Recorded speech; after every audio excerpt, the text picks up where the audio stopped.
Alô, estão me ouvindo bem aí, pessoal?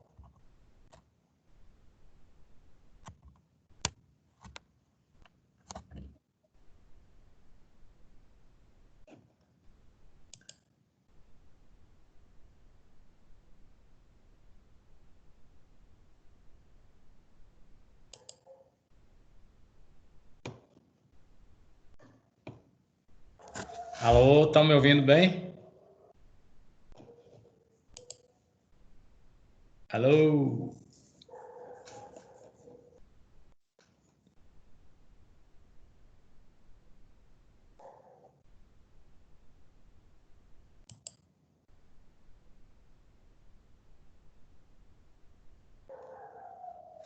boa noite, estão me ouvindo bem, gente? Silêncio. Será que...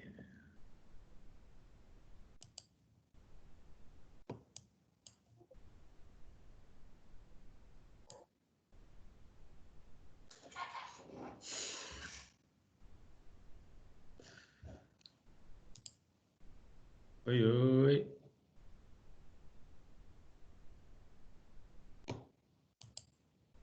Tá me ouvindo bem, Jamile?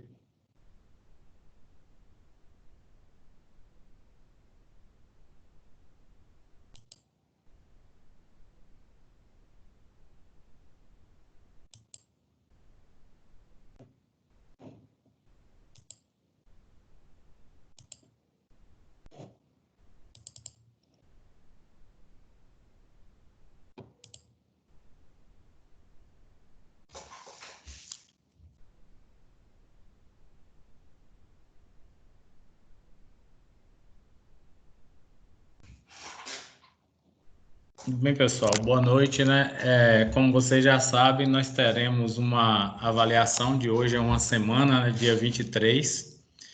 E essa avaliação é uma avaliação atípica, né? Porque nós faremos de uma avaliação virtual.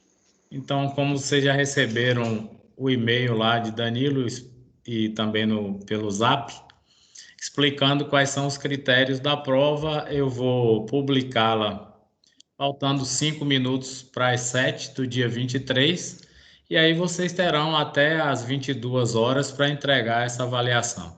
É bem tranquilo, não precisa estressar, essa avaliação é aquela valendo 1.000 pontos, e o que eu vou cobrar na avaliação, nós vamos falar aqui hoje. É, esses tópicos do direito ambiental são bem tranquilos.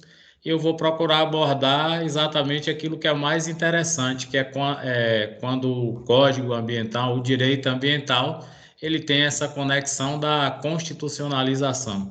Então, nós vamos falar aqui da parte principiológica, vamos falar da parte constitucionalizada, né, da Constituição, e ao final da aula eu trarei dois julgados para vocês, mostrando como é que o judiciário encara a questão ambiental, tá? Então, é algo que nós já falamos aí durante as aulas, bem antes, e é bem tranquilo.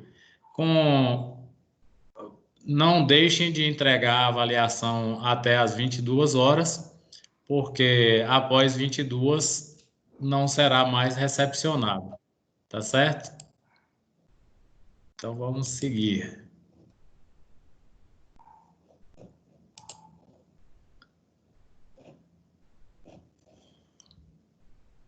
Beleza. Então vamos lá. Como eu falei para vocês, nós vamos começar a nossa aula pelos princípios do direito ambiental. Então, o direito ambiental ele é constitucionalizado e ele é bastante principiológico, né? No livro de vocês traz uma definição de Daniel Sarmento, que é um doutrinador, ele é professor de direito constitucional da UERJ, um cara que tem doutorado, pós-doutorado, aí ele vai dizer o seguinte, que a supremacia até então formal da lei maior, que é a Constituição, agregou-se uma valia material e axiológica potencializada pela abertura do sistema jurídico e pela normatização de seus princípios. Veja bem, então o que Daniel Sarmento está dizendo aí? Que a lei maior a Constituição, ela consagrou vários princípios do direito ambiental, mas aliado a isso, ela trouxe no seu bojo uma valorização, né, material, axiológica, do eixo mesmo da própria Constituição, que nós vemos assim representado que o meio ambiente, quando se trata de meio ambiente, é uma questão que envolve toda o aparato administrativo do Estado. Então, uma questão ambiental, nós vamos ver até num julgado aqui, ela pode subverter até algumas leis que já estão positivadas no nosso ordenamento jurídico. Sempre a gente volta naquela questão lá que, em caso de agressão ao meio ambiente, degradação do meio ambiente, perspectiva de degradar o meio ambiente, até o direito que está positivado em algumas leis pode sofrer alguma alteração, principalmente com relação à LINDB, né, que eu mencionei, ela é relativizado, é mitigado, em prol de um bem maior, que é o direito ambiental. Porque o direito ambiental ele é entendido como a preservação para as gerações atuais e principalmente para o futuro. Ele é um direito prospectivo. Então, como eu falei, nós vamos para a questão dos princípios, né? O primeiro princípio que nós vamos abordar é o direito ao meio ambiente ecologicamente equilibrado, que está incerto ali no artigo 225 da Constituição, e que vai dizer: todos têm direito ao meio ambiente ecologicamente equilibrado, bem de uso comum do povo, essencial à saúde e qualidade de vida, impondo-se ao poder público e à coletividade o dever de defendê-lo, olha aí, e preservá-lo para as presentes e futuras gerações. Então, o princípio do direito ao meio ambiente ecologicamente equilibrado está suportado aqui pela definição do Daniel Sarmento, onde ele diz que ao corpo da Constituição agregou-se um valor material e axiológico muito maior. Então, o direito ao meio ambiente ecologicamente equilibrado, ele já aparece aqui no 225 da Constituição. Aí, como a gente sempre frisa, o aluno pergunta: mas quando no Brasil a gente não tem tradição de respeitar as leis? Bom, aí é outra história, mas com relação à positivação, à legislação, ele está lá. Então, houve uma preocupação do legislador, de 88, o legislador constituinte, em preocupar-se com o meio ambiente e inserir, né, no corpo da Constituição, aqui no artigo 225, toda a preocupação, toda a fonte material do direito que antecedeu a Constituição. Precisamente a lei que introduz a Política Nacional do Meio Ambiente, que é de 1981, a 6938, e principalmente a parte doutrinária, que foi a Conferência de Estocolmo, né, a capital da Suécia, lá de 72, que deu assim o pontapé inicial para as preocupações com relação ao meio ambiente. O princípio do direito à sadia qualidade de vida, ele é um desdobramento do primeiro, né? Informa que é deferido o direito não só a viver, mas ter uma vida de qualidade que implica na excelência do meio ambiente. Então, esses dois princípios trabalham aqui irmanados, não só eles dois, como o terceiro aqui, que é o da sustentabilidade, que encontra escora na Constituição, no artigo 225. Então, ele diz que o dever de preservar o meio ambiente para as presentes e futuras gerações veio da Conferência de Estocolmo sobre o Meio Ambiente Humano. Então, doutrinariamente, a Conferência de Estocolmo ela é o marco inicial de toda a preocupação do mundo dito civilizado, do Ocidente civilizado, com a questão ambiental. Então, nós brasileiros, a Constituição e as leis que a sucederam, principalmente a 6938 de 81, que nós já falamos exaustivamente dela aqui, que trata da Política Nacional do Meio Ambiente, depois a própria Constituição brasileira. Então, pessoal, daqui, desses 3 princípios, provavelmente vai sair um questionamento na nossa avaliação, tá? Como a avaliação ela será feita de uma forma diferente, vai ser virtual, ela vai primar pela sua ideia mesmo, né? Então, a gente, quando desaconselha lá copiar conceitos prontos do Google, de internet, alguma coisa, é que vocês são capazes de formular um entendimento sobre esses princípios aqui. É bem tranquilo.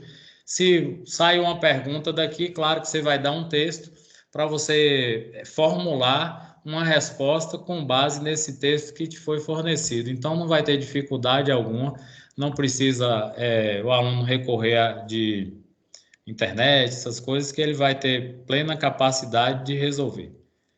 Bem, o outro princípio aqui, esse é bem interessante, porque esse princípio da função social da propriedade, ele não está limitado apenas ao direito ambiental, ele permeia toda a Constituição, né? Nós já falamos aqui que aquele exemplo bem simples que é dado em sala de aula. Você compra um terreno numa zona toda ela residencial, e aí você resolve botar um bordel. Bem, é um direito seu, você comprou, é proprietário e tal. Mas e aí, se a zona era residencial, os vizinhos, os confinantes, né, que a gente chama vizinho de confinante no direito civil, eles podem recorrer à justiça para reclamar do barulho, da mudança de padrão de comportamento, uma série de coisas, e a função social da propriedade aí, ela vai ser mitigada, porque você é dono, você é proprietário, mas você não pode fazer tudo nessa propriedade. Do ponto de vista ambiental, aplica-se o mesmo entendimento. Então, deve observar a necessidade da tutela do meio ambiente. Então, a exigência legal de preservação da propriedade, lembra? Áreas de proteção permanente, APA, Área de Proteção Ambiental. Tudo isso é necessário quando você adquire uma propriedade. Lembra sempre aí do exemplo que eu dei lá, a minha venda para a Anacleto. Pode sair uma questão da prova aí também, o CAR, né? Cadastro Ambiental Rural, que ele é obrigatório, ele é eletrônico e ele está disponível para todas as pessoas, para acesso permitido para todo mundo, tá? Então, a exigência de preservação de parcelas da propriedade rural, que são as reservas legais e a área de proteção permanente. Então, você compra uma propriedade de, sei lá, 100 hectares. Pronto, vai estar ali na hora que você for retirar o CAR, né, o Cadastro Ambiental Rural, que você fizer aquelas solicitações das licenças, ali a autoridade do meio ambiente, o órgão certificador, ele já vai dizer qual é o percentual de reserva legal e de área de preservação permanente nessa sua propriedade. Então, isso significa que você não pode sair desmatando, empreendendo em toda essa propriedade. Claro está que isso são propriedades rurais, tudo é objeto de análise, tá? Então, a função social da propriedade vai além apenas do que limitar o direito à propriedade. Pode exigir do proprietário postura e ação positiva em benefício do meio ambiente. É aquela história. Além de empreender, gerar emprego, gerar renda, você também tem uma obrigação perante ao poder público, perante a sociedade, de zelar para que essa propriedade ela cumpra toda a sua função social. De que forma que ela está cumprindo essa função social? Ela está cumprindo na medida em que ela preserva essas reservas legais e as famosas APPs, Área de Proteção Permanente. Tá certo? Bem, o próximo princípio que nós vamos tratar é o da reparação ou responsabilidade. Lá na frente a gente vai falar desse princípio do poluidor, né, do usuário pagador e do poluidor. Bem, o dever do poluidor de reparar o dano ambiental causado. Isso aí é bem claro no direito ambiental, é um dos fundamentos, dos pilares do direito ambiental. Então, conduta e atividade lesiva sujeita o infrator a penalidades administrativas, tá? Sanções administrativas, melhor dizendo, e penais, Mesmo que você repare o dano, você repara o dano, mas você pode sofrer essas sanções. Isso vai ser objeto do nosso estudo lá na unidade 4, tem sanções penais e cíveis com relação às pessoas que degradam o meio ambiente, que poluem, né, os detratores do meio ambiente. Aí vem aquele princípio que nós falamos na aula passada, que foi o princípio da prevenção. O princípio da prevenção é invocado para impedir ou minimizar o dano ambiental, que será consequência de uma ação ou omissão, não havendo dúvida quanto a esse nexo causal. Vamos explicar isso aqui. Então, o princípio da prevenção, ele é aplicado quando você tem ciência, você tem certeza de que aquela atividade do empreendedor, ela vai causar o dano ao meio ambiente. O que é que te dá a certeza? Primeiro, lembrem-se que para que um empreendimento ele seja liberado, precisa do EIA, né? Estudo de Impacto Ambiental. O EIA é vinculado ao RIMA, Relatório de Impacto do Meio Ambiente. Então, uma vez feitos esses estudos, vai sair daquele estudo, daquele caderno de encargos que eu citei, isso para o empreendedor, uma ideia para a autoridade outorgante, que é o poder público, do que essa atividade do meio ambiente pode provocar. Então, se eu vou empreender aí na Serra das Éguas, eu vou dizer, ó, eu vou desmatar tal área, e essa área é formada por vegetação nativa, que eles chamam de talude, né, que protege as encostas para que não desmorone.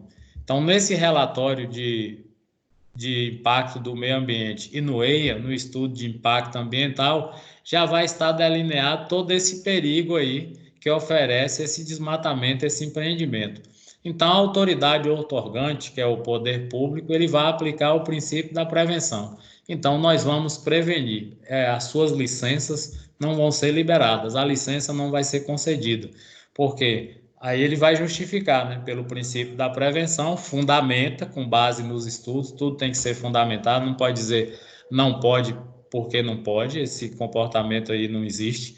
Então ele vai fundamentar tudo com base em estudos de impacto ambiental, relatório de impacto do meio ambiente, a pretensão do empreendedor vai ser negada, tal, tal. Aí ele vai descrever tudo isso aí na negativa que o poder público vai dar. Esse é o princípio da prevenção. Lembrem-se bem, quando forem fazer prova, qualquer concurso, qualquer coisa, que o princípio da prevenção, ele vem sempre atrelado, vamos usar essa expressão, ao princípio da precaução. Porque as palavras são parecidas, né, semanticamente parecidas, porém elas têm um sentido contrário, têm um sentido diferente. Porque no princípio da precaução, a primeira coisa que salta aos olhos do observador é que você não tem certeza científica do que esse impacto do meio ambiente vai provocar. Então, não tem estudos conclusivos, está ainda em fase de testes. Vamos lembrar aí da cloroquina ou da hidroxicloroquina para o tratamento da Covid-19. Então, não se tem certeza. Ela tem uma aplicação em pacientes que já estão do 6º dia de internação, essa coisa toda. Então, vale a analogia, porque no caso do princípio da precaução, você não conhece ainda o impacto daquela pretensa, daquela suposta degradação, daquela suposta poluição que virá.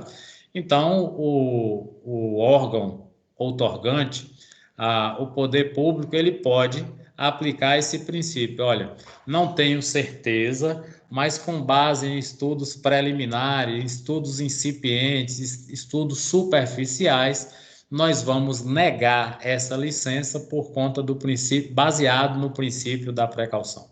Porque isso pode vir a causar um dano, tá? Então, o poder público ele pode agir dessa forma. Torna-se imperativo determinar a não realização de possíveis ações danosas, as supostas ações danosas. Então, ele vai ser aplicado deve ser aplicado com critérios bem rígidos, aí vem a ressalva, né? sob pena de inviabilizar o desenvolvimento econômico. Deve-se ater a riscos de ocorrência de danos graves e irreversíveis. Então, vamos explicar isso aqui. Se a proposta do empreendedor for bastante importante para levantar um setor da economia, reativar um setor da economia, ou mesmo que seja pioneiro, ele vai gerar emprego, vai gerar renda, vai trazer atração turística.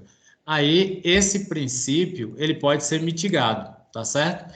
Ele pode ser mitigado. Por isso que se diz, olha, ele deve ser aplicado com critérios rígidos, rígidos no sentido de observar tudo, tá? Observar todas as nuances do projeto, do empreendimento, para não ser injusto com o empreendedor, tá? Mas se houver, ainda que uma pequena probabilidade de dano ambiental, aí o órgão outorgante, no caso o poder público, vai negar.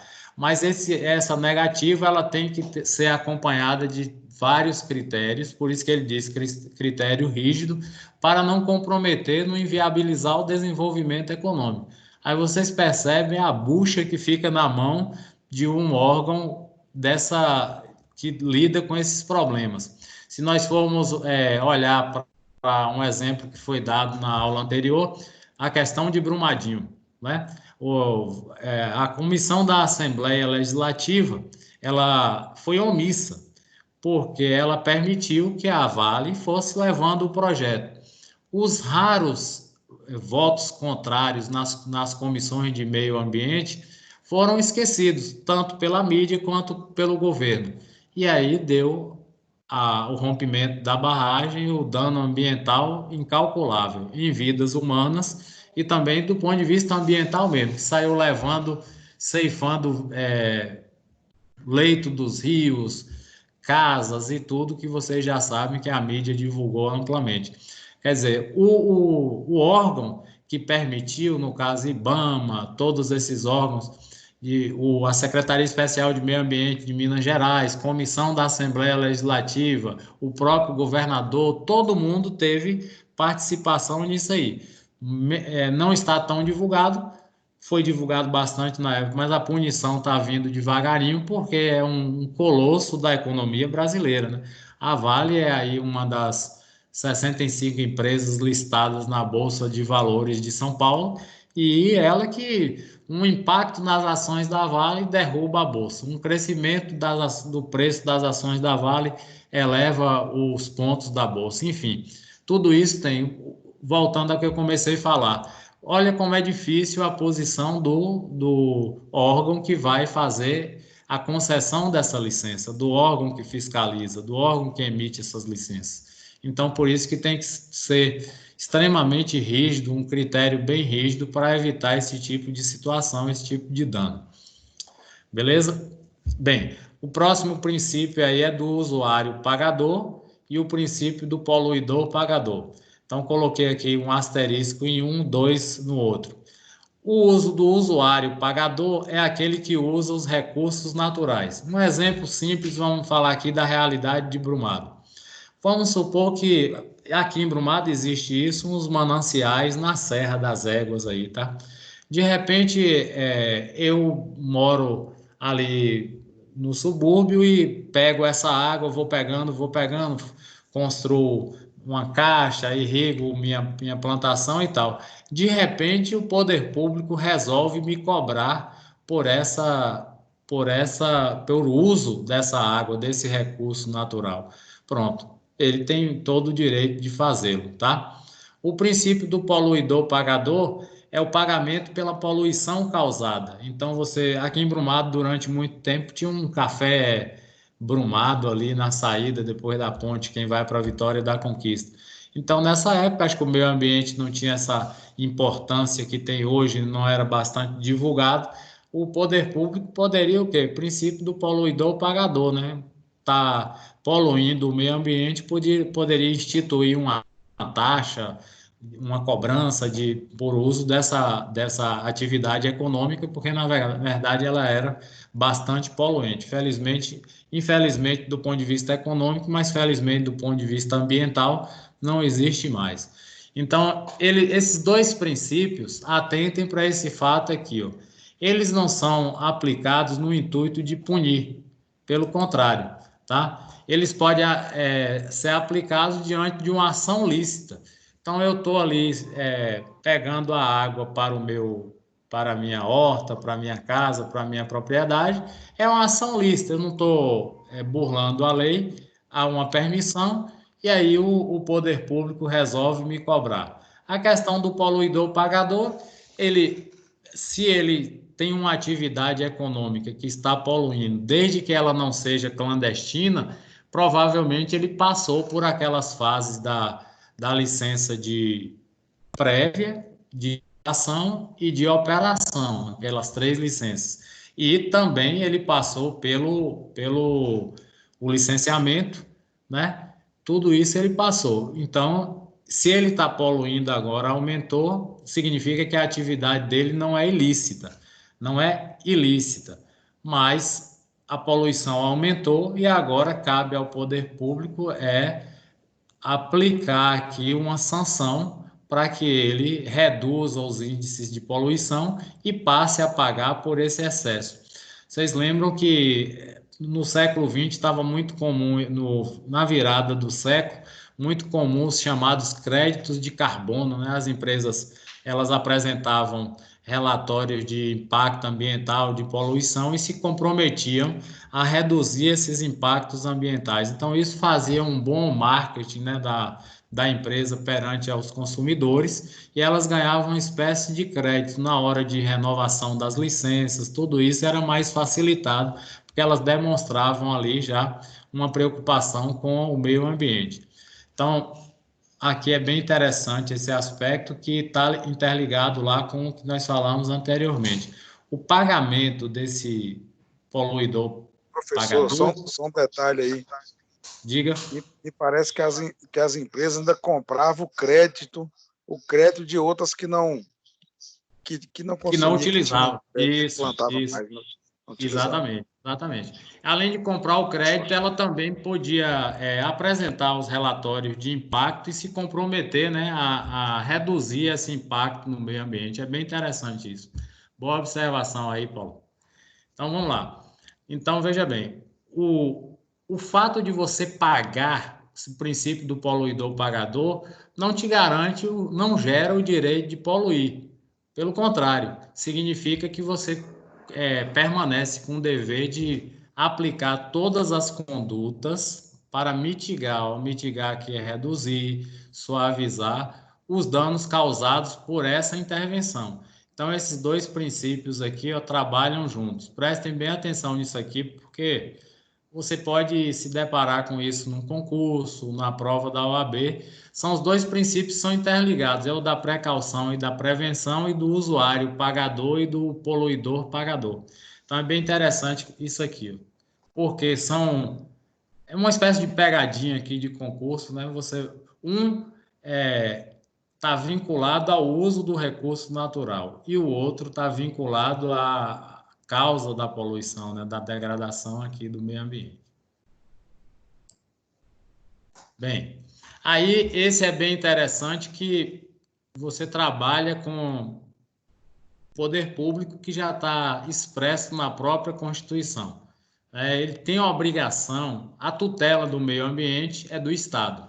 Aqui abre aquela discussão que nós falamos na aula passada da chamada competência concorrente com relação ao Estado, o município, a União, o Estado e o município, ou a União, os Estados e o município.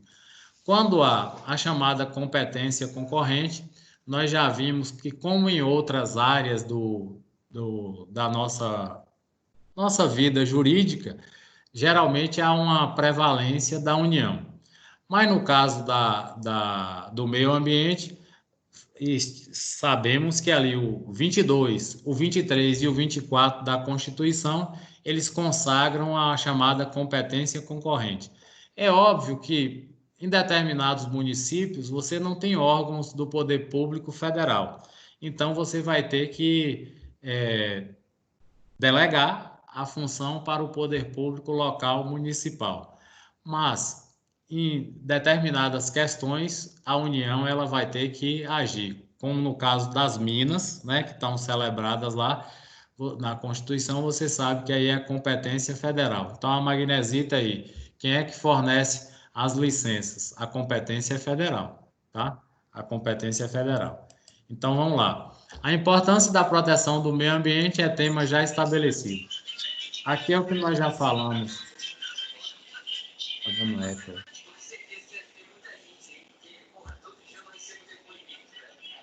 O Clebson chegando na área. Aqui é o que nós já falamos lá atrás, que uma das fontes materiais uma das fontes, está tendo eco aí. Uma das fontes materiais do direito ambiental é a Conferência O de microfone de Estocolmo Catarina está aberto. Acho que sim.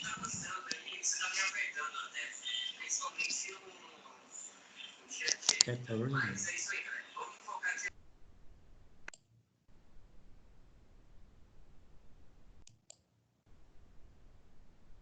Vamos lá, Catarina.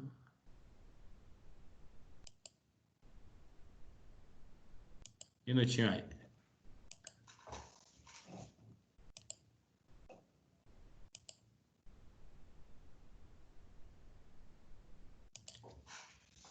Então, pessoal, como eu falava, a Conferência de Estocolmo é uma das fontes materiais aí do direito ambiental. Nós já falamos isso exaustivamente, foi objeto das nossas tratativas na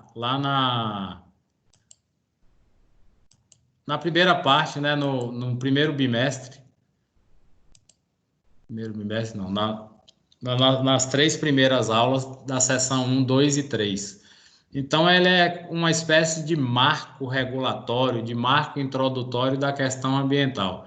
Então, depois da Conferência de Estocolmo, a gente volta a repetir, a Política Nacional do Meio Ambiente foi instituída no Brasil pela Lei 6938 de 81.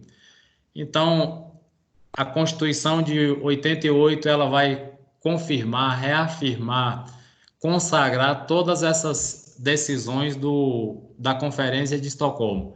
E está ali esculpida, né, encartada no 225 da Constituição.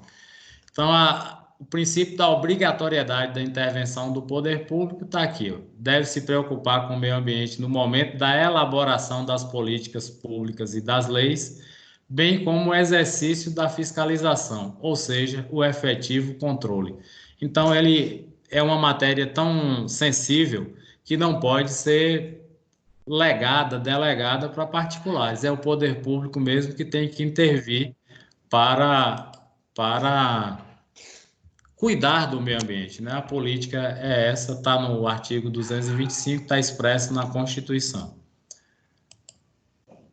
Aí vamos lá. Como eu falei para vocês, o artigo 22, 23 e 24, ele vai reforçar a questão da competência concorrente, né? Então, o 23, a dicção legal dele. Leis complementares fixarão normas para a cooperação entre União, Estados, DF e municípios, tendo em vista o equilíbrio do desenvolvimento e o bem-estar em âmbito nacional.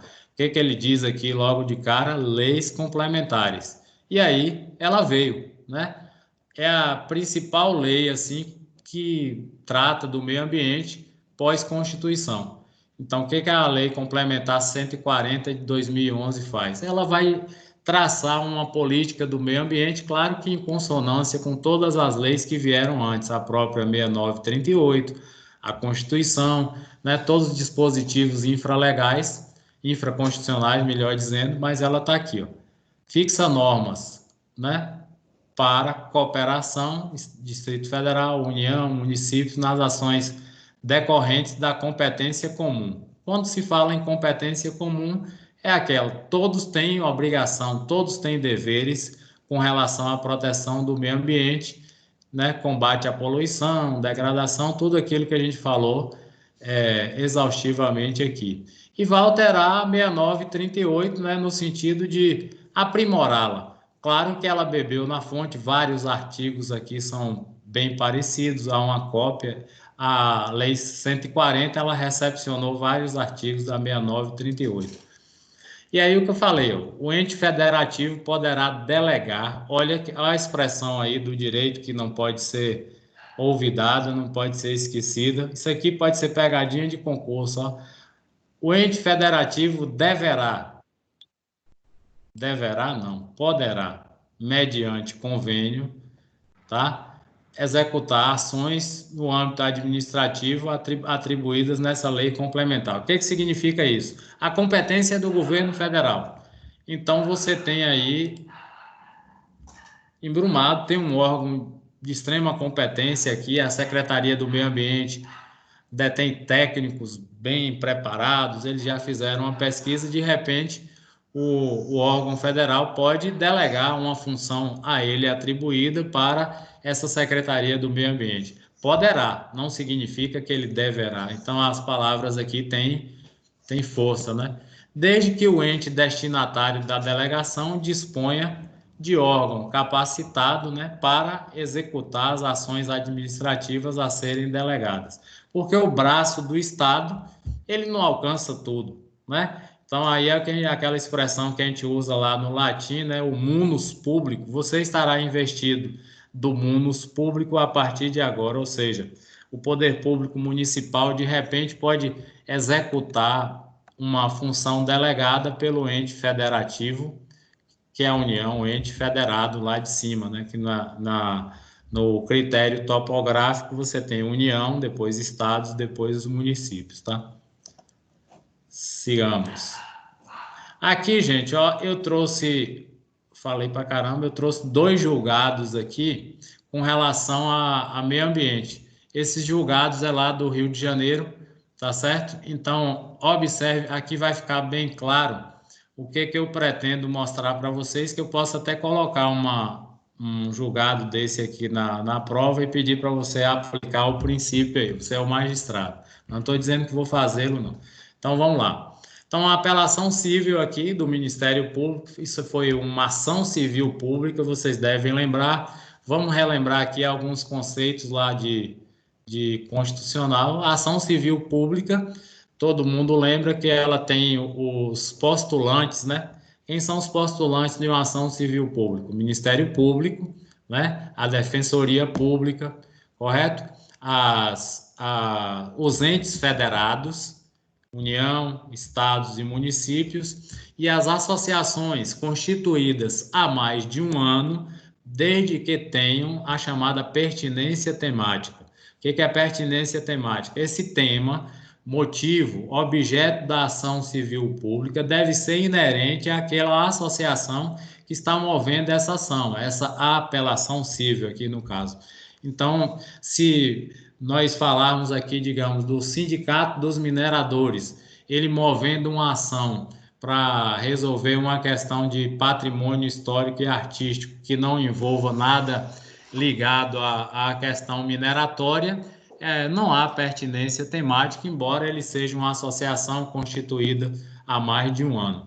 Então, a pertinência temática é justamente isso, o tema, objeto do manejo daquela ação tem que estar ligado, interligado, ser inerente à associação que vai impetrar essa ação. Por fim, vamos aqui a essa ação. O que aconteceu? Câmara Civil, Ação Civil Pública, Direito Ambiental, assim que vem os julgados. Empreendimento imobiliário erguido na área de proteção ambiental de Maçambaba, isso aqui é Araruama, no Rio de Janeiro. Araruama é um balneário, uma praia muito bonita. Então, erguido numa área de proteção ambiental, numa APA, tá vendo? A ausência de prévio licenciamento ambiental, não suprido pela concessão de licença para construir. Então, quem deu essa concessão aí, a prefeitura já começou errando aí. Olha o chamado prévio licenciamento ambiental que nós mencionamos, tá? Zona de ocupação controlada, porque é zona de praia, né? A área bastante que deve ser objeto de preservação. Extrapolação do limite máximo da taxa de ocupação estatuído no plano diretor. Veja bem, então o empreendimento, ele, digamos que ali tem capacidade para a construção de um hotel com, no máximo, 100, 50 dormitórios e o cara estava construindo 50 quartos, o cara estava construindo um de 100, construiu um de 100. E aí o poder público comeu bola e deixou. Observe que já tem uma falha aqui, tá? Então, edificação irregular sobre dunas, que você já viu que não pode, reputadas áreas de preservação permanente. Então, já tem duas violações aqui ao Código de Meio Ambiente, né? Tá certo? Sem licenciamento ambiental, né? Invadiu a área de proteção ambiental e área de preservação permanente, APPs. Ilicitude do empreendimento caracterizado. Então, o desembargador Carlos Eduardo da Rosa Fonseca Passos já deu logo a pancada aqui. Necessidade de salvaguarda do meio ambiente ecologicamente equilibrado. Olha ele usando um princípio, tá vendo? Aqui é só o caput da decisão dele, tá? Aí, quem tiver interesse, vai nesse númerozinho aqui, vai pegar a decisão toda. E na demolição imperativa, o que que ele diz? Demole agora, joga no chão agora, imperativo categórico. Falou, ó, tem que demolir, tá? Inaplicabilidade da teoria do fato consumado. O que é a teoria do fato consumado? Nesse pedido que vai ser contestado, nessa contestação aí, o cara vai dizer, mas magistrado, mais desembargador, já está tudo lá, tem gente empregada, o hotel foi erguido, o empreendimento já está pronto, ele foi taxativo, não importa. Mesmo sendo fato consumado, derruba. Então, ó, demolição imperativa. Inaplicabilidade, nulidade da licença decretada, tá certo? Então, essa licença que foi dada a título precário aqui pelo poder público, aí Cleves já deve estar imaginando assim, o cara comeu bola lá atrás para liberar isso, o desembargador não comeu nada, acatou a apelação, a ação civil pública movida pelo Ministério Público e mandou demolir o empreendimento. Então, você observa que isso confirma na prática tudo aquilo que a gente vem dizendo sobre o meio ambiente. Ele tem uma precedência, ele tem uma prevalência em quase tudo que ocorre quando há uma degradação evidente, há uma violação evidente do meio ambiente. Então, você vê aqui, ó, se o cara, como é que esse cara construiu esse empreendimento sem um prévio licenciamento ambiental? Alguma coisa está errada aí. Então, se é uma zona de ocupação controlada, tipo assim, a gente chama terrenos de marinha, né, que a gente já especificou lá atrás. Como é que ele conseguiu? Então, além disso, ele extrapolou o limite máximo de ocupação estatuído no plano diretor. Toda cidade acima de 10 mil pessoas, lembra daquela questão nossa lá de direito constitucional, que foi objeto de uma prova nossa lá? Toda cidade acima de 10 mil tem que ter um plano diretor, né? O Código das Cidades, né? Um plano diretor. A questão lá falava em 5 mil, alguns alunos até escorregaram na resposta. Então, observe, Araruama tem a população é muito maior que 40 mil pessoas. Então, um município belíssimo no Rio de Janeiro. Então, você observa. Então, várias violações aqui ao meio ambiente. Então, o desembargador ele foi taxativo. Você vai demolir, usou aqui, ó, um princípio, né, do meio ambiente ecologicamente equilibrado, não mandou demolir imediatamente e não acatou a teoria do fato consumado. Então, mandou derrubar mesmo, tá? O próximo julgado aqui que eu trouxe para vocês é um agravo de instrumento. Depois eu explico aqui para vocês o que é um agravo para você entender. Mas de plano, o agravo ele é dentro de uma decisão de turmas, né? Depois eu vou especificar aqui no último slide. Então, o que é que aconteceu? O cidadão pediu uma tutela, né? Uma antecipação de efeito de tutela, tá? Porque o cidadão mora numa área, mora numa área. E aí, o que acontece? Ele pediu que a companhia de eletricidade realocasse, ou seja, mudasse de lugar os postes e os fios instalados em frente de sua residência pela concessionária agravada, da qual ele moveu o agravo de instrumento. Depois eu vou explicar tudo direitinho isso aqui. No imóvel que se encontra em área de interesse ambiental. Beleza. Até aí tá tudo certo. Só que o Sabidão, ele tinha feito o quê, ó? A casa dele não tinha prévio licenciamento para construir e a casa estava a 1,5 m da via pública. Como é um local de praia, ele tinha que estar afastado, né? Bem afastado. Então, o que que acontece? Ele pediu na questão que o juiz antecipasse a tutela, ou seja, mandasse a companhia concessionária de energia elétrica mudar os postes e os fios que estavam atrapalhando a belíssima frente de sua casa. Então, o que que acontece aqui? Ó? O magistrado, né, o desembargador, ele nega. Por que que ele nega? Ó, as questões devem ser analisadas em cognição exauriente, vou explicar isso aqui. A ausência do fumus boni iuris e periculum in mora.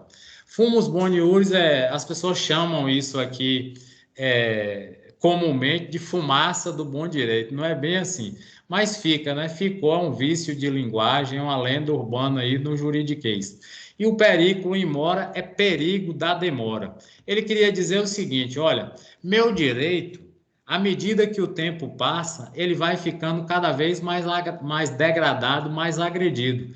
Portanto, eu estou pedindo uma antecipação de tutela para que os senhores mudem a decisão e mandem essa concessionária tirar esse poste e tirar esses fios da frente da minha residência.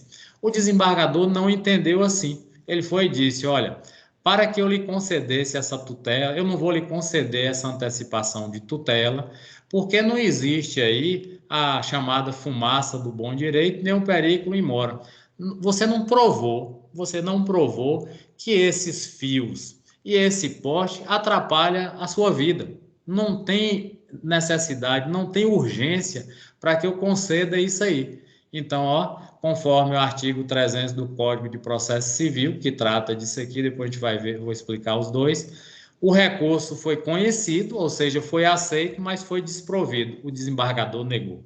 Então, resumindo, o cara constrói uma casa, ele invade, tipo o que ocorre aqui em Brumado. Lembra-se quando o Eduardo foi eleito no primeiro mandato, ele tentou disciplinar, hoje já está até acontecendo nas novas construções, disciplinar a questão do meio-fio do passeio. E as pessoas já estavam acostumadas a, tipo assim, grilar parte da terra ali. Você compra uma propriedade, 300 metros quadrados. E aí o passeio 1,5 m, 2. O cara faz meio metro de passeio para aproveitar a casa, principalmente em esquinas. Aqui tem uns dois exemplos assim. Então é uma invasão de terras públicas. E aí, quando o prefeito manda demolir, acha ruim. É realmente uma situação meio que complicada, já houve esses casos aqui, mas acontece, às vezes o morador, o munícipe, ele invade realmente terras e acaba dando essas coisas. Enfim, o que aconteceu aqui foi uma negativa, foi um... Opa, voltou aqui.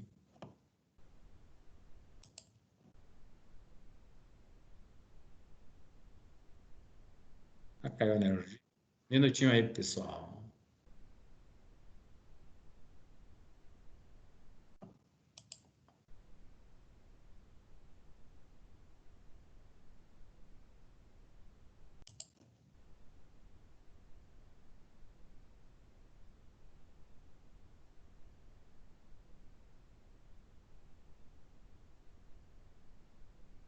Acho que caiu aqui a net, um minutinho aí.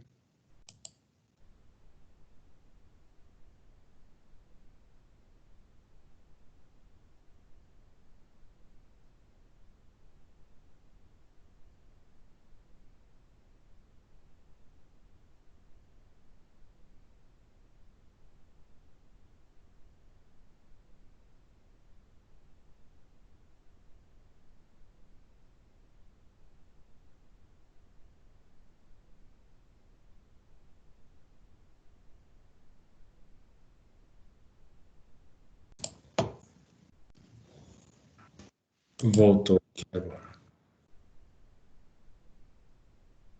Minutinho aí que deu uma queda na net.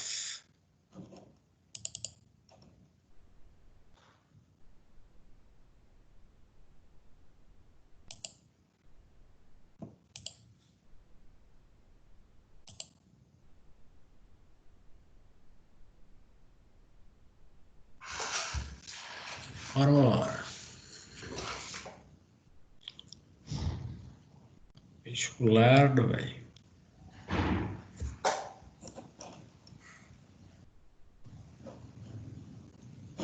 Pronto, voltou aqui agora. Vou liberar a Lorena aqui. Pronto. Então, nós estávamos aqui no slide 8, 7, 8. Pronto. Falamos aqui da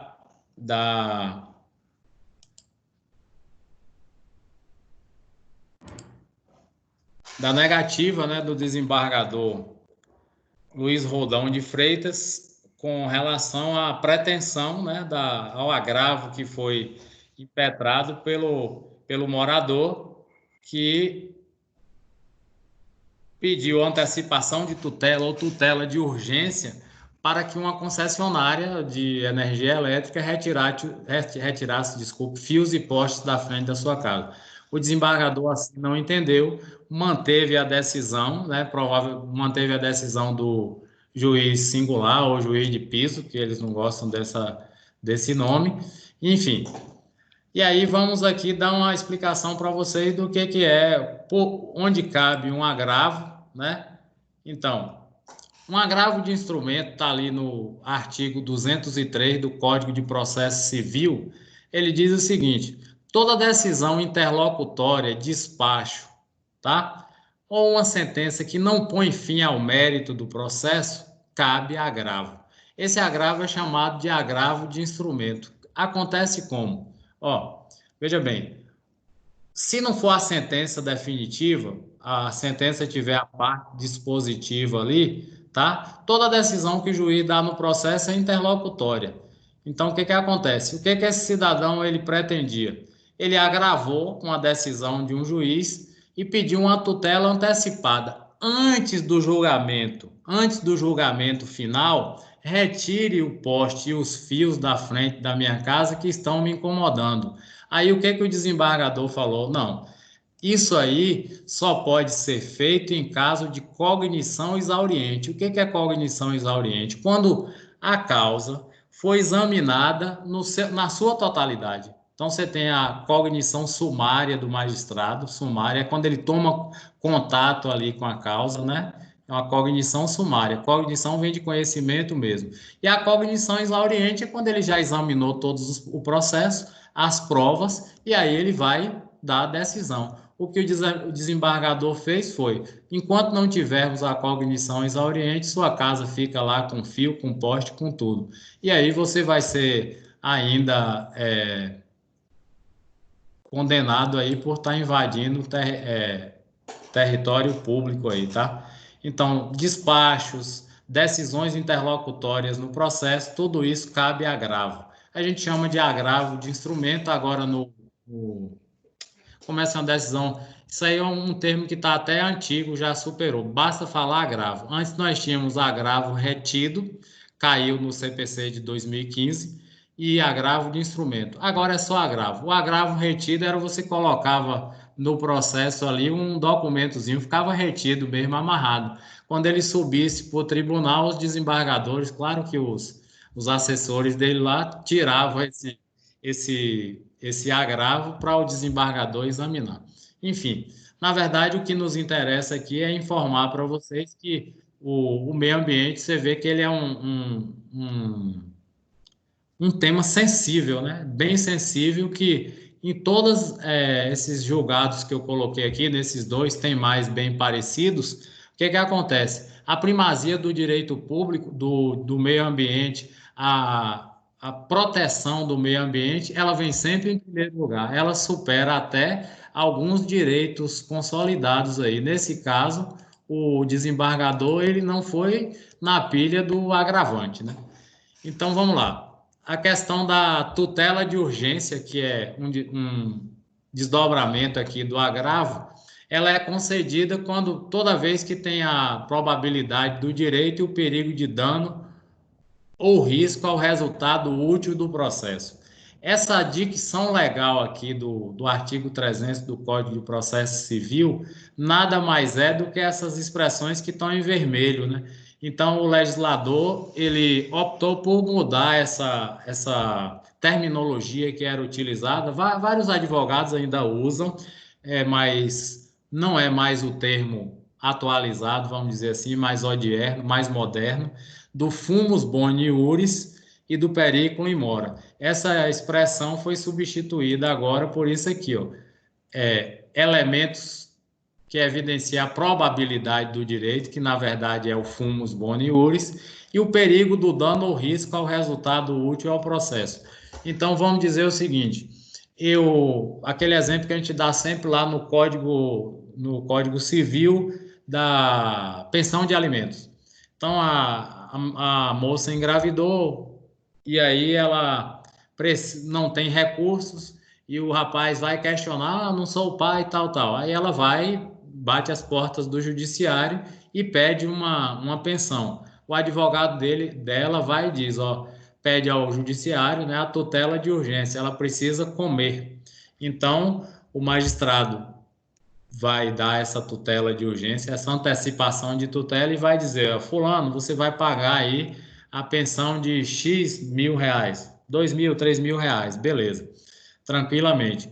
E aí vai correr lá o processo normalmente. Caso a decisão final em cognição exauriente do magistrado diga que o réu realmente não é o pai da criança e está desobrigado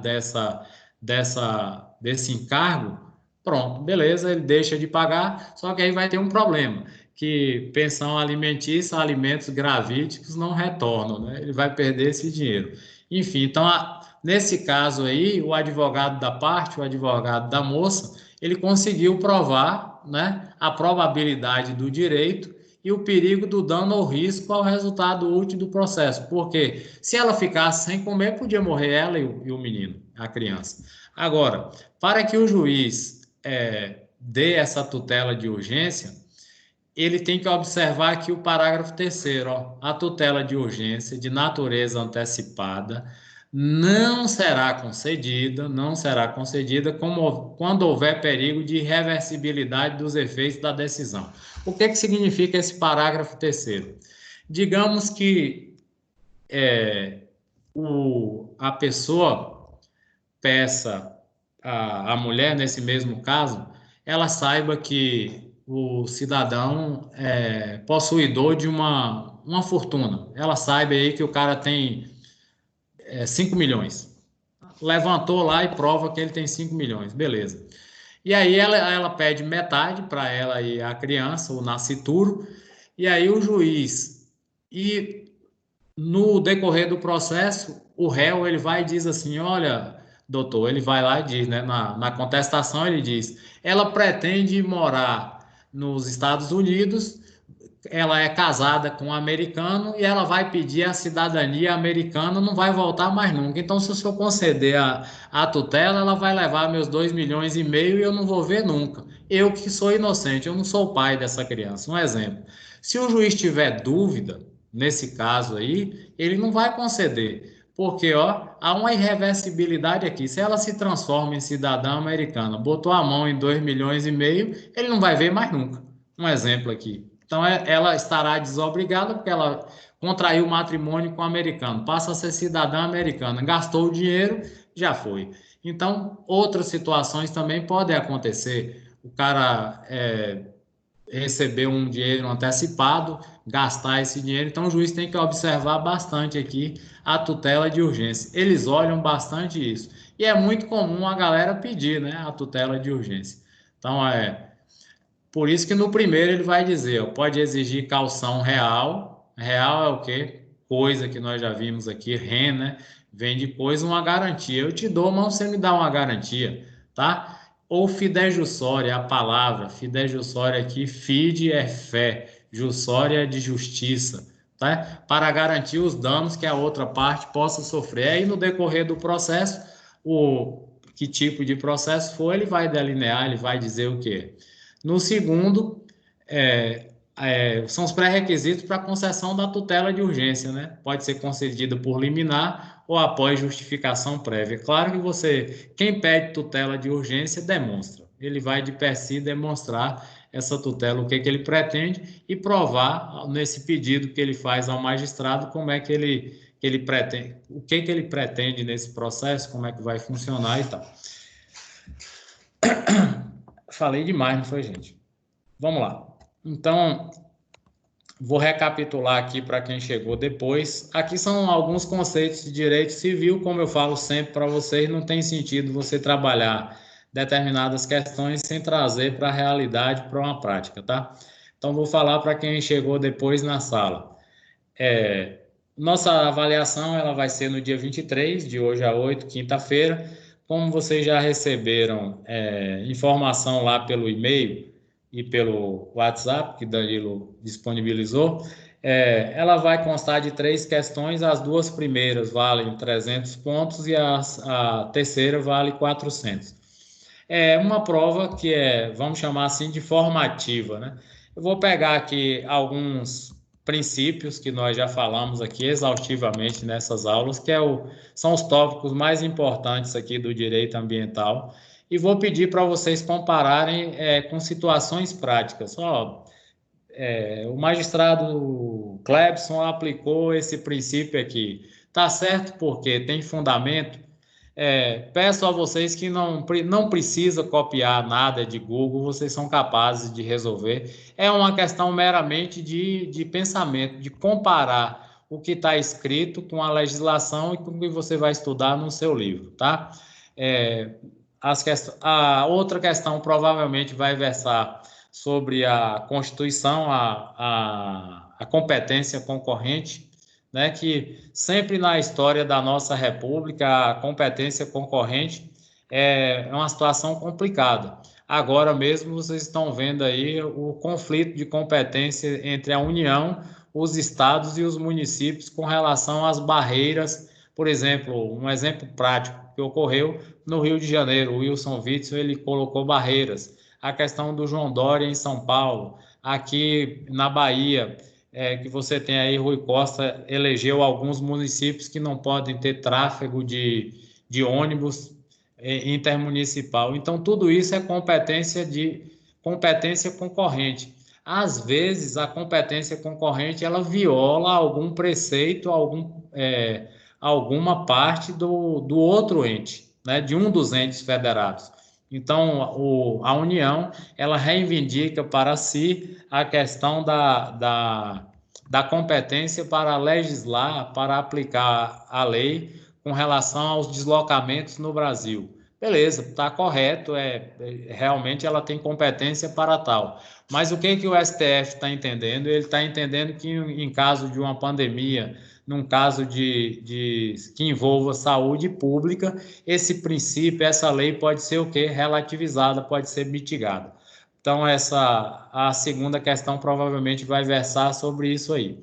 Por fim, a terceira questão, eu imagino colocar assim, um julgado parecido com esse aí, para vocês discorrerem sobre ele, perceberem assim, onde é que houve a violação, que princípio foi violado, que cláusula da Lei 140 ou da 6938 foi violada. Claro que você vai fazer a sua pesquisa aí, não tem problema, você vai fundamentar, não precisa copiar, você vai apenas usar do seu raciocínio, da sua inteligência, para responder.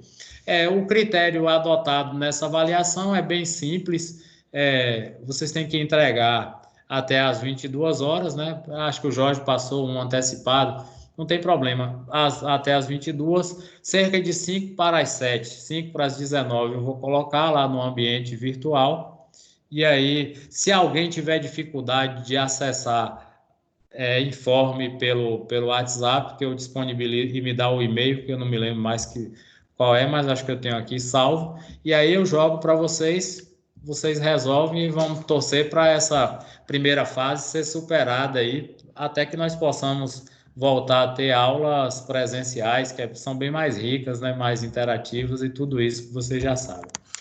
Enfim, alguém tem alguma dúvida do que eu falei aqui, com relação à prova, ao conteúdo de hoje, alguma coisa? Ou estamos justos e contratados? Sérgio, boa noite. Hello, diga, Ailton. Então, dá para você repetir só a primeira questão que eu não consegui entender direito? Ah, tá, vou repetir.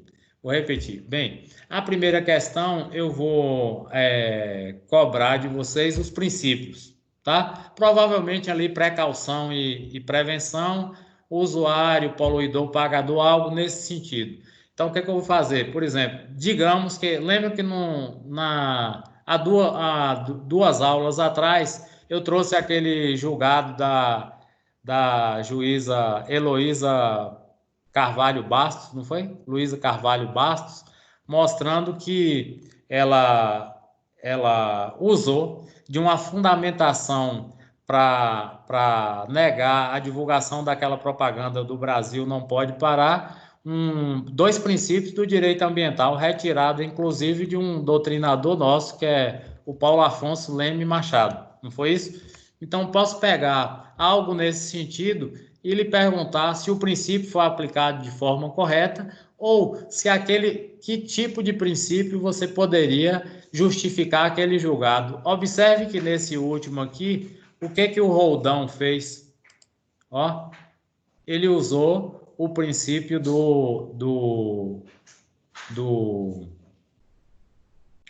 não foi, rapaz? Não, é o anterior. É o Carlos Eduardo da Rosa Fonseca Passos.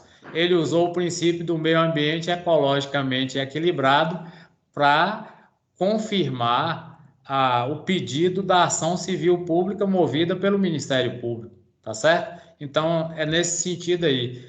Digamos que eu lhe desse esse julgado aí, claro que eu vou dar um textinho e vou lhe perguntar onde as leis ambientais foram violadas. Aí você vai ver aqui, ó. Primeiro, o empreendimento não tinha prévio licenciamento ambiental. Segundo, ele foi edificado sobre dunas, o que não é permitido.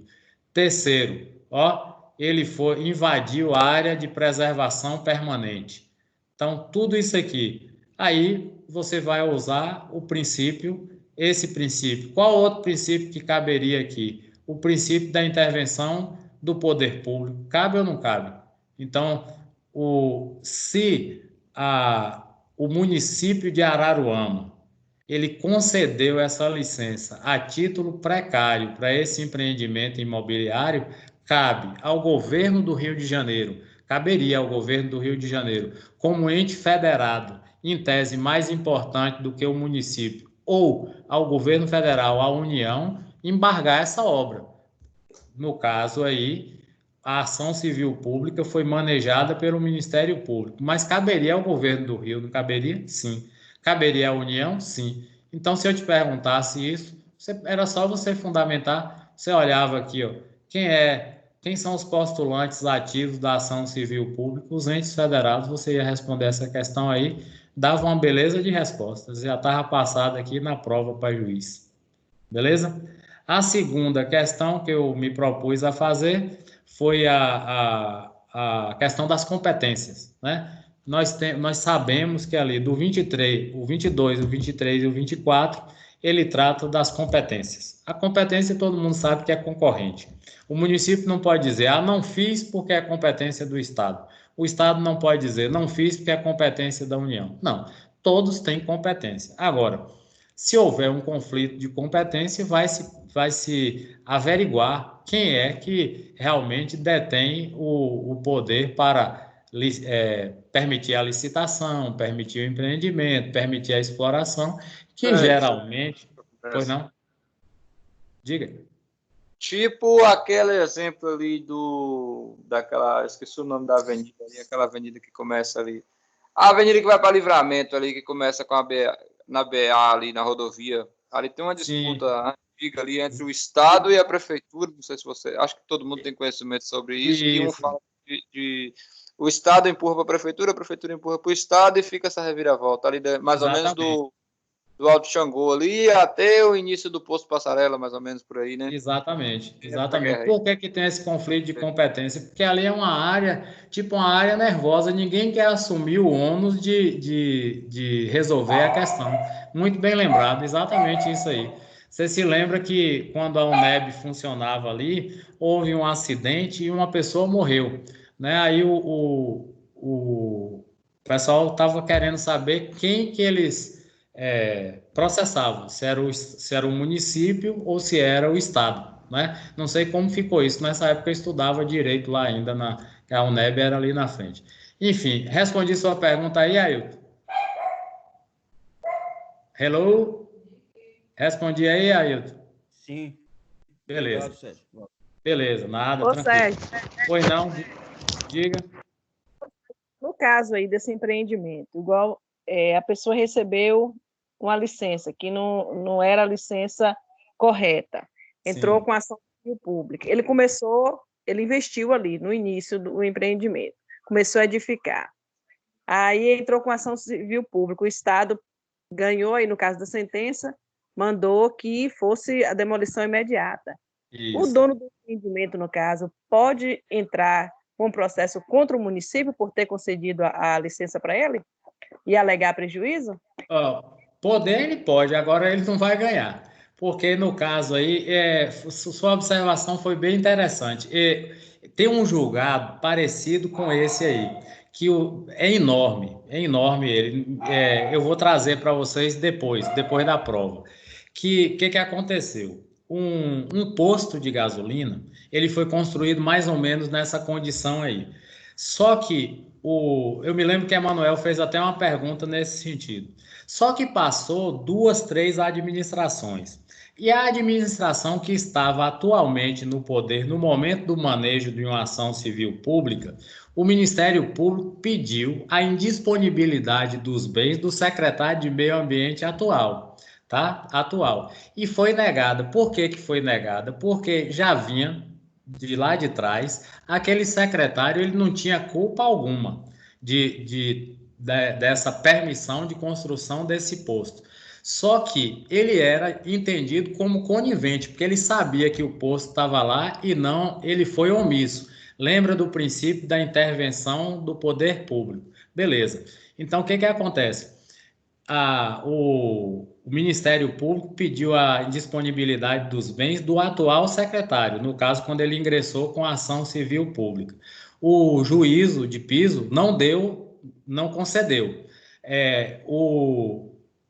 O Ministério Público recorreu e o desembargador, a turma recursal, também negou, porque o secretário do momento não tinha culpa alguma. Mas, voltando à sua pergunta aí, o cidadão vai perder, porque o poder público ele não vai arcar com o erro de outro ente, tá? Provavelmente esse cara que concedeu, ele aí vai ser objeto do quê? De uma ação de cobrança no futuro por um ato de improbidade. Lembra que eu falei lá atrás, naquelas aulas de constitucional, não existe crime de improbidade, existe ato de improbidade, aquelas 4 situações que o agente público pode ser processado. O cara ele perdeu o dinheiro dele, porque no momento em que ele fez esse empreendimento, ele sabia de per si, ou seja, de antemão, que o empreendimento era ilegal. Por que era ilegal? Alguém orientou a ele, e ele sabia disso, que tudo precisa de prévio licenciamento,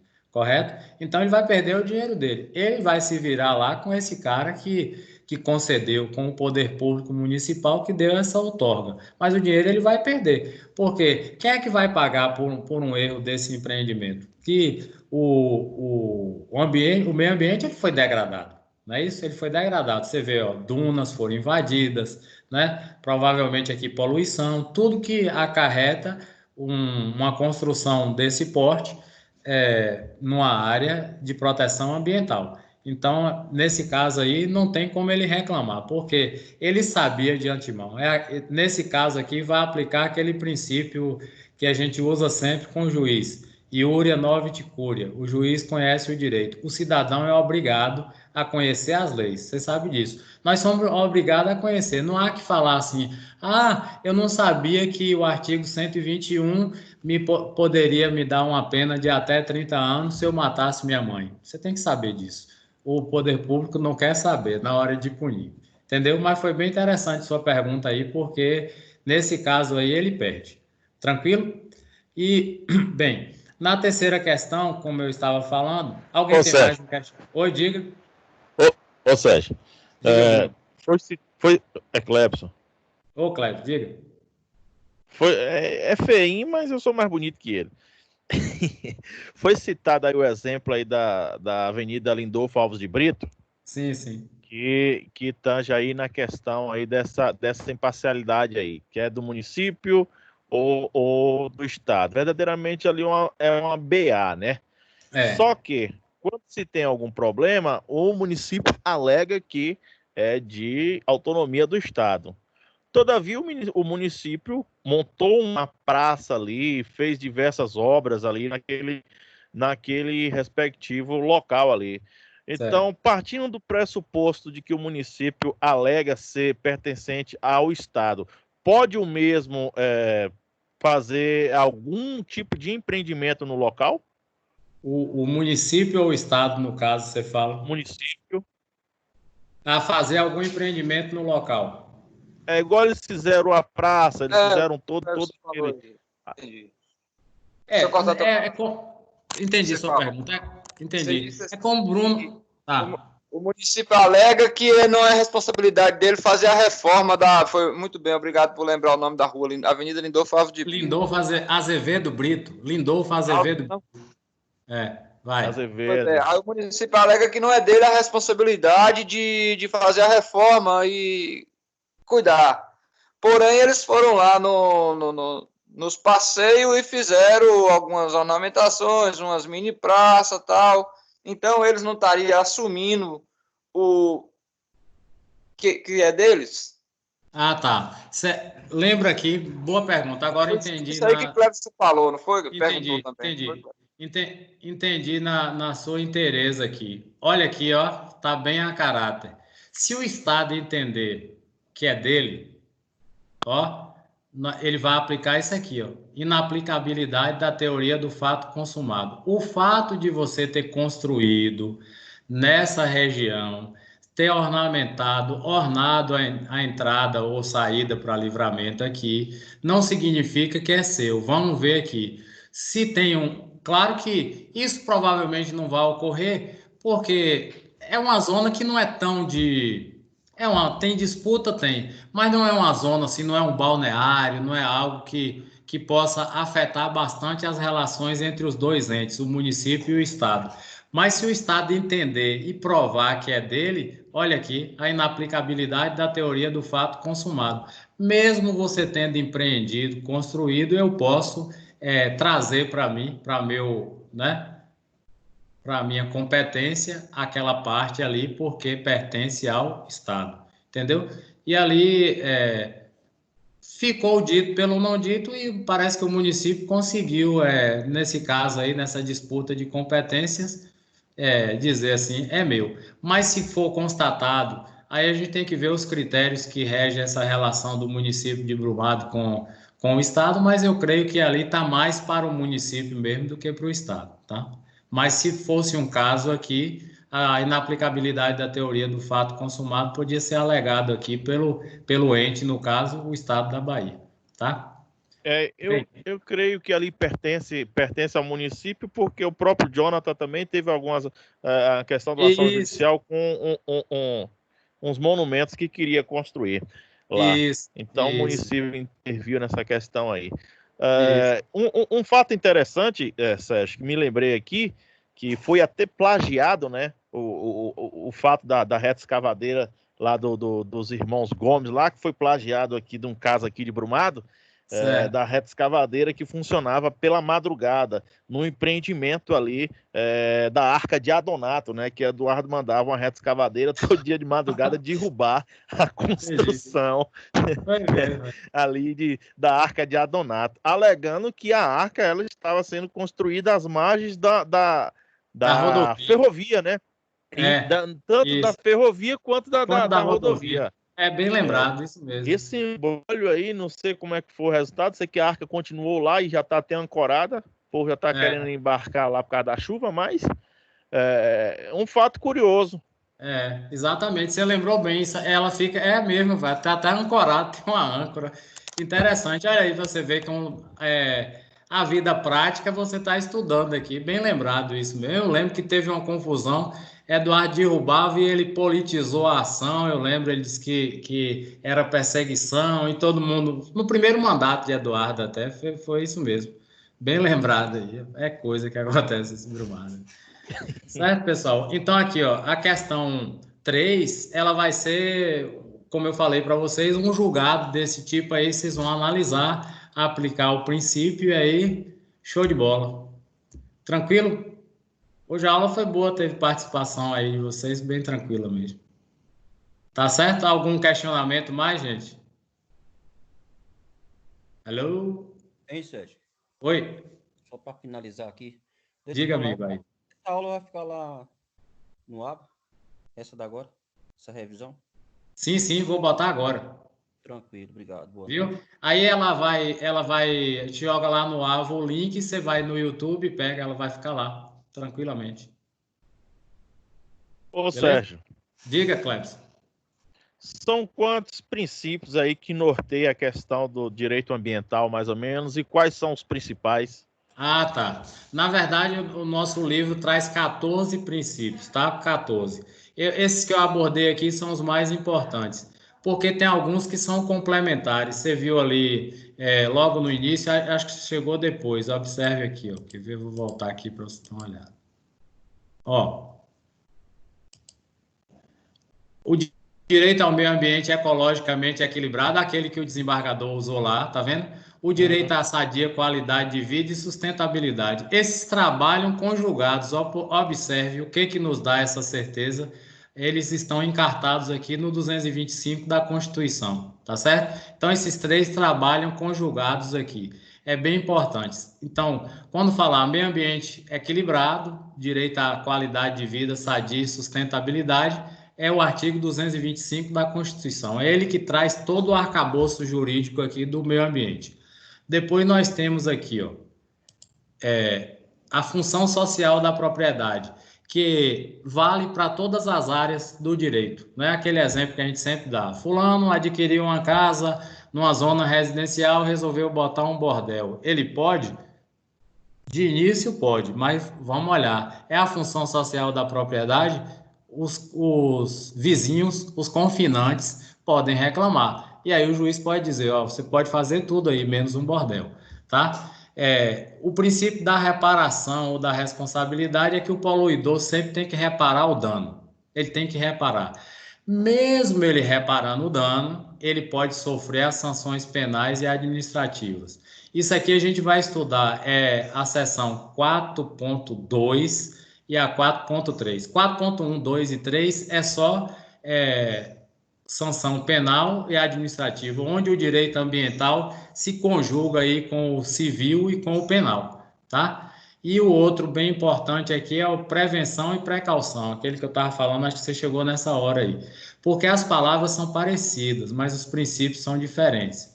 A prevenção, ele é invocado sempre que você tiver ciência do dano a ser provocado, tá? Então, você já sabe de antemão que uma mina aqui na Serra das Éguas, ela vai provocar dano, porque o cara vai explodir dinamite e tal. Claro está que ele tem direito de fazê-lo, né? Pelos aqueles princípios lá, se ele cumpriu todas aquelas fases do licenciamento, ele pode explorar. Beleza. Mas aí esse princípio da prevenção, ele vai ser aplicado quando você tiver certeza que aquilo causa dano. Por fim, o da precaução. O da precaução é quando você não conhece o alcance ou do desmatamento, ou da dinamite, qualquer coisa nesse sentido. E aí você, por precaução, você impede que o empreendedor, o desmatador, quem quer que seja, construa, empreenda. Aí tem uma ressalva nesse aqui no da precaução. Esse critério da precaução, ele tem que ser avaliado de forma bem criteriosa, bem rígida, sob pena de não inviabilizar o desenvolvimento econômico. Vamos supor que você quer empreender ali na Arca de Adonai. Beleza. Digamos que não tivesse a ferrovia ali e você quisesse montar um hotel. E aí, o terreno seu ali e tal, a parte do fundo, que ali a gente sabe que tem um manguezinho ali e tal, a parte do fundo você não pode recuar na medida em que o poder público exige, você fala assim, ó, me faz uma concessão aí e tal, eu vou gerar aqui 30 empregos, vai atrair tal, tal. Se ele entender que os ganhos de emprego e renda que você vai proporcionar à sociedade com esse empreendimento, ele pode mitigar a aplicação desse princípio. Se ele não entender assim, ele vai negar. Por isso que tem que ter um critério bem rígido. Se os ganhos forem maiores para a sociedade, o poder público ele vai conceder, tá? Mas se for menores, aí ele vai negar. Por isso que esses dois aí, eles trabalham irmanados, né? O da precaução e o da prevenção, tá certo? Então, são os principais. No seu livro, lista 14 princípios. Mas quando você pegar para ler, você vai ver que eles estão lá num box, eles trazem vários juntos, porque eles se sobrepõem. Não significa que eles não são importantes, mas os mais importantes são esses. Principalmente esse da intervenção do poder público que eu falei, que ele responde aí a pergunta da colega Cássia, né?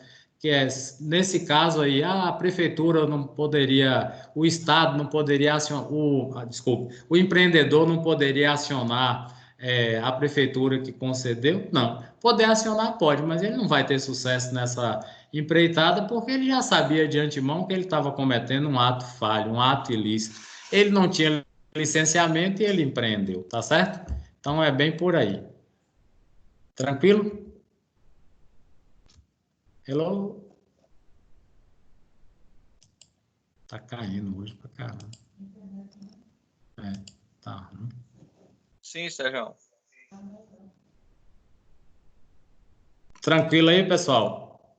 Estamos justos e contratados? Oi?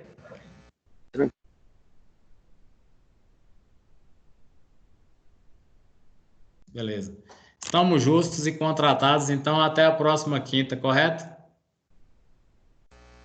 Correto. Então, uma boa noite para vocês. Daqui meia hora tá publicado lá no AVA. É só o tempo de eu baixar a gravação. Boa noite. Boa noite. Tem lugar aberto.